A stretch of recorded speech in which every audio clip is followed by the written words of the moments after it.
Hello दोस्तों, मैं हूं अंशु मारन। आपका बहुत बहुत स्वागत है आपके अपने चैनल जिसका नाम है मिस्ट्री ऑफ इंडियन कल्चर। जैसे कि आप थंबनेल देखकर समझ ही गए होंगे कि हम आज किस विषय पर चर्चा करेंगे। प्लीज़ वीडियो का एंड तक जरूर देखिए। लेकिन इससे पहले कि हम वीडियो शुरू करें, हमारी वीडियो को लाइक कीजिए, चैनल को सब्सक्राइब कर लीजिए और साथ ही बेल आइकन को भी प्रेस कर दीजिए ताकि फ्यूचर में आने वाली सभी नोटिफिकेशन आपको सबसे पहले मिले। तो दोस्तों, आज हम बात करेंगे हमारी धार्मिक ग्रंथों में से एक रामायण की। हम सभी ने अपनी ज़िंदगी में रामायण सुनी या देखी होगी। 24 जनवरी सन 1987 को रामानंद सागर के रामायण का प्रसारण टीवी पर किया गया। लेकिन क्या आप जानते हैं कि यह रामायण टीवी की प्रसारित होने वाली सबसे पहली रामायण थी, जिसके बाद 2020 में कोरोना वायरस महामारी के दौरान दर्शकों की मांग पर इसका पुनः प्रसारण किया गया। लेकिन रामायण में कुछ ऐसे रहस्य भी हैं जिसे हर कोई जानना चाहता है। ऐसा ही एक रहस्य है शूर्पणखा। शूर्पणखा लंका के राजा रावण की बहन और दानवों के राजा कालका के पुत्र की पत्नी थी। कई दानवों को मारकर समस्त संसार पर राज करने की इच्छा करने वाले रावण ने अपने बहन के पति का भी वध कर दिया था। रावण ने उसे सांत्वना देते हुए उसे अपने छोटे भाई खर के पास रहने के लिए भेज दिया। उसी समय भगवान राम, लक्ष्मण और सीता वनवास के दौरान जंगलों में भटक रहे थे। वहां राम को देखने के बाद शूर्पणखा मुग्ध हो गई।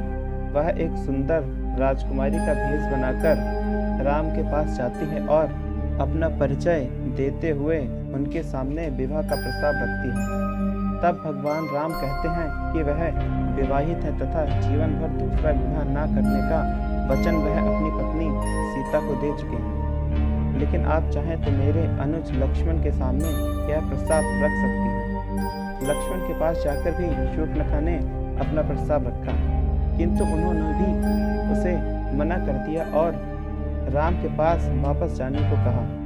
तब राक्षसी शूर्पणखा क्रोधित होकर अपने असली रूप में आ गई और उसने कहा कि वह अभी सीता को खा जाएगी तो कोई आपके विवाहित होने की समस्या नहीं बचेगी। और वो सीता को खाने के लिए जैसे ही बढ़ी तभी लक्ष्मण ने उसके नाक कान काट दिए। इस बात से क्रोधित होकर शूर्पणखा अपने भाई खर और दूषण के पास गई। उसकी बात सुनते ही खर और दूषण क्रोधित हो उठते हैं और वह राम, लक्ष्मण और सीता को मारने के लिए राक्षस भेजते हैं। फिर वह दोनों खुद भी गए, किंतु भगवान राम ने बारी बारी सभी का वध कर दिया। उसके बाद शूर्पणखा अपने भाई रावण के पास जाती है और बात को बढ़ा चढ़ाकर कहती है, जिसके बाद रावण सीता का हरण कर लेता है। इसके बाद से शूर्पणखा का जिक्र रामायण में कहीं पर भी नहीं है। कई लोगों के मन में यह सवाल आता है कि उसके बाद शूर्पणखा का क्या हुआ। इसका उत्तर हमें गर्ग मुनि द्वारा लिखित गर्ग संहिता में मिलता है। इन्होंने ही भगवान कृष्ण और बलराम का नामकरण किया था। गर्ग संहिता के पेज नंबर 336 पर हमें इसका उल्लेख मिलता है, जहां नारद जी राजा बहुलाश्व को कथा सुनाते हुए कहते हैं कि हे राजन, करोड़ों कामदेवों के समान श्री रामचंद्र जी जब पंचवटी में रहते थे, उस समय शूर्पणखा नामक राक्षसी उन्हें देखकर अत्यंत मोहित हो गई। श्री रघुनाथ जी एक पत्नी व्रत के पालन में तत्पर थे तथा इनके मन में दूसरी किसी स्त्री के प्रति मोह नहीं था। यह विचार कर रावण की बहन क्रोध से सीता को खा जाने के लिए दौड़ी। उस समय श्री राम के छोटे भाई लक्ष्मण ने रुष्ट होकर तीखी धार वाली तलवार से तत्काल उसकी नाक और कान काट दिए।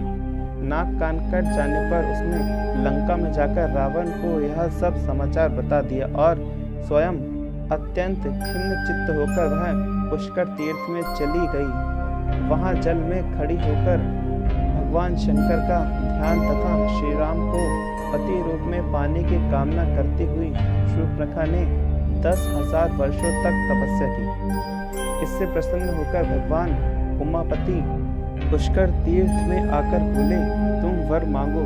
शूर्पणखा ने कहा, परम देवाधिदेव आज समस्त कामनाओं को पूर्ण करने में समर्थ हैं, अतः मुझे यह वर दीजिए कि सत्पुरुषों के प्रिय श्री रामचंद्र जी मेरे पति हैं।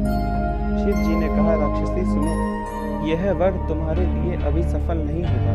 द्वापर के अंत में मथुरापुरी में तुम्हारी यह कामना पूरी होगी, इसमें संशय नहीं। नारद जी कहते हैं, वही इच्छा अनुसार रूप धारण करने वाली शूर्पणखा नामक राक्षसी श्री मथुरापुरी में कुब्जा नाम से प्रसिद्ध हुई थी। महादेव जी के वर से ही वह श्री कृष्ण प्रिया हुई। तो दोस्तों, आशा करता हूँ कि आपको आपके प्रश्न का उत्तर मिल गया होगा। तो अभी के लिए राधे राधे, मिलते हैं अगले वीडियो में।